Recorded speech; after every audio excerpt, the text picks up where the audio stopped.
हनुमान चालीसा पढ़ते वक्त भूल कर भी न करे ये 7 गलतियां, उठाने पड़ सकते हैं बुरे परिणाम। भक्त बजरंगबली को प्रसन्न करने के लिए अधिकतर लोग हनुमान चालीसा का पाठ करते हैं। विशेषकर मंगलवार के दिन हनुमान चालीसा के पाठ करने से मनचाहा फल प्राप्त होता है।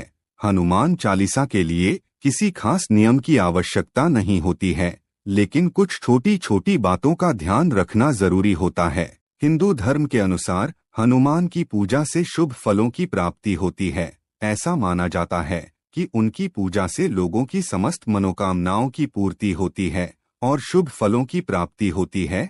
इसी वजह से उनके भक्त जन उन्हें प्रसन्न करने हेतु कई विशेष उपाय आजमाते हैं।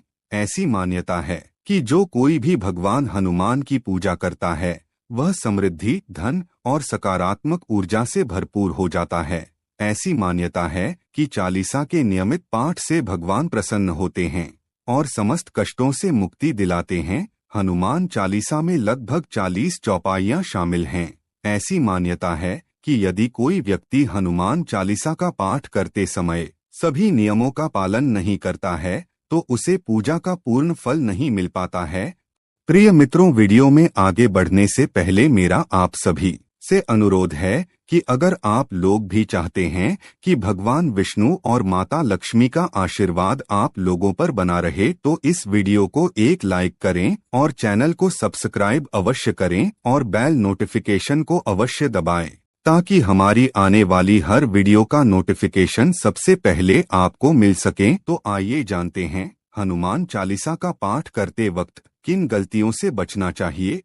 नंबर 1, किसी बीच की चौपाई से पाठ शुरू करना। ज्योतिष मान्यताओं के अनुसार जब कोई व्यक्ति सही तरीके से हनुमान चालीसा का जाप करता है तो उसे बहुत लाभ होता है। वहीं आपको कभी भी चालीसा का पाठ बीच की किसी चौपाई से नहीं करना चाहिए। यदि आप हनुमान चालीसा पढ़ने जा रहे हैं तो इसे एक साथ पूरा क्रमबद्ध तरीके से पढ़कर ही उस स्थान से उठना चाहिए। कभी भी बीच की किसी चौपाई से पाठ शुरू न करें।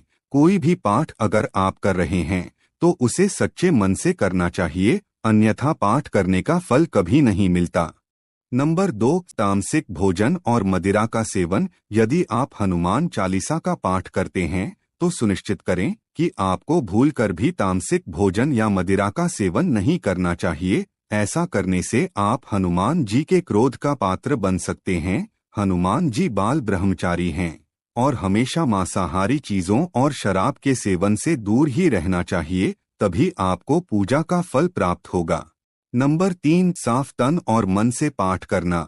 ऐसा माना जाता है कि यदि आप घर में हनुमान चालीसा का पाठ करते हैं तो हमेशा शुद्ध तन और मन से मंदिर में दीपक प्रज्वलित करके हनुमान जी का ध्यान करते हुए पाठ करें। नंबर 4, किसी से व्यर्थ का झगड़ा करना। यदि आप हनुमान चालीसा का पाठ करते हैं तो ध्यान रखें कि आपको भूलकर भी किसी निर्बल को सताना नहीं चाहिए और किसी से व्यर्थ में झगड़ा नहीं करना चाहिए। यदि आप भी हनुमान चालीसा का पाठ करते हैं तो ध्यान रखें कि आपको किसी का भी अपमान नहीं करना चाहिए और किसी के लिए भी अपशब्दों का प्रयोग नहीं करना चाहिए। आप अगर हनुमान चालीसा का पाठ करते हैं तो आपको गरीबों को भी नहीं सताना चाहिए, बल्कि गरीबों की सहायता करनी चाहिए। नंबर 5, जीवन साथी को छोड़कर किसी अन्य रिश्ते में बंधना। यदि आप विवाहित हैं और हनुमान चालीसा का पाठ करते हैं तो आपको जीवन साथी के अलावा किसी और से रिश्ते जोड़ने की बात नहीं सोचनी चाहिए। ऐसा करने वालों को कभी भी हनुमान चालीसा के शुभ फल नहीं मिलते हैं। किसी विवाहित पुरुष को किसी अन्य पराई स्त्री से संबंध नहीं रखना चाहिए। अगर कोई स्त्री भी हनुमान चालीसा का नियमित रूप से पाठ करती है तो उसे स्त्री को भी अपने पति के अलावा किसी अन्य पुरुष से संबंध नहीं रखना चाहिए। अगर किसी व्यक्ति की शादी नहीं हुई है तो उसे तो पराई स्त्री से दूर ही रहना चाहिए। यदि कोई व्यक्ति हनुमान चालीसा का पाठ करता है तो उसे इस बात का ध्यान जरूर रखना चाहिए। नंबर 6, कोई अपराध न करें और झूठ न बोलें।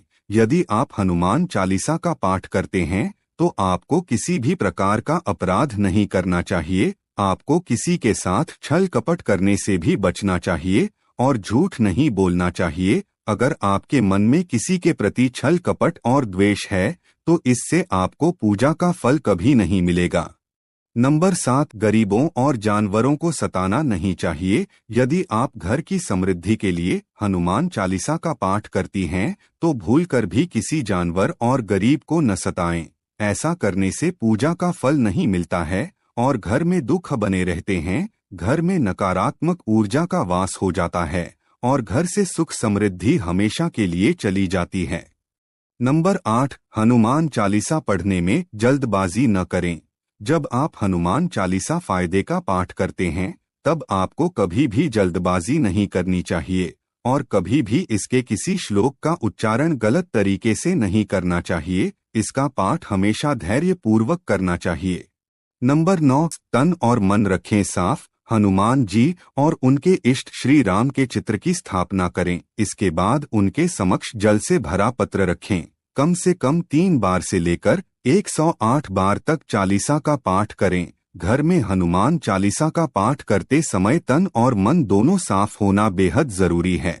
नंबर 10, राम का नाम लिए बिना न करें शुरुआत। सभी इस बात से परिचित हैं कि हनुमान राम जी के परम भक्त हैं, इसलिए भगवान राम का नाम लिए बिना हनुमान चालीसा की शुरुआत न करें, वरना आप इसके फल से वंचित रह जाएंगे। नंबर 11, मन में न लाएं अनुचित ख्याल। हनुमान चालीसा का पाठ करते समय मन किसी भी प्रकार अनुचित ख्याल नहीं आना चाहिए। प्रयास करें कि चालीसा पाठ का समय रोज एक ही हो। विशेष दशाओं में यात्रा तथा सोते समय भी चालीसा का पाठ कर सकते हैं।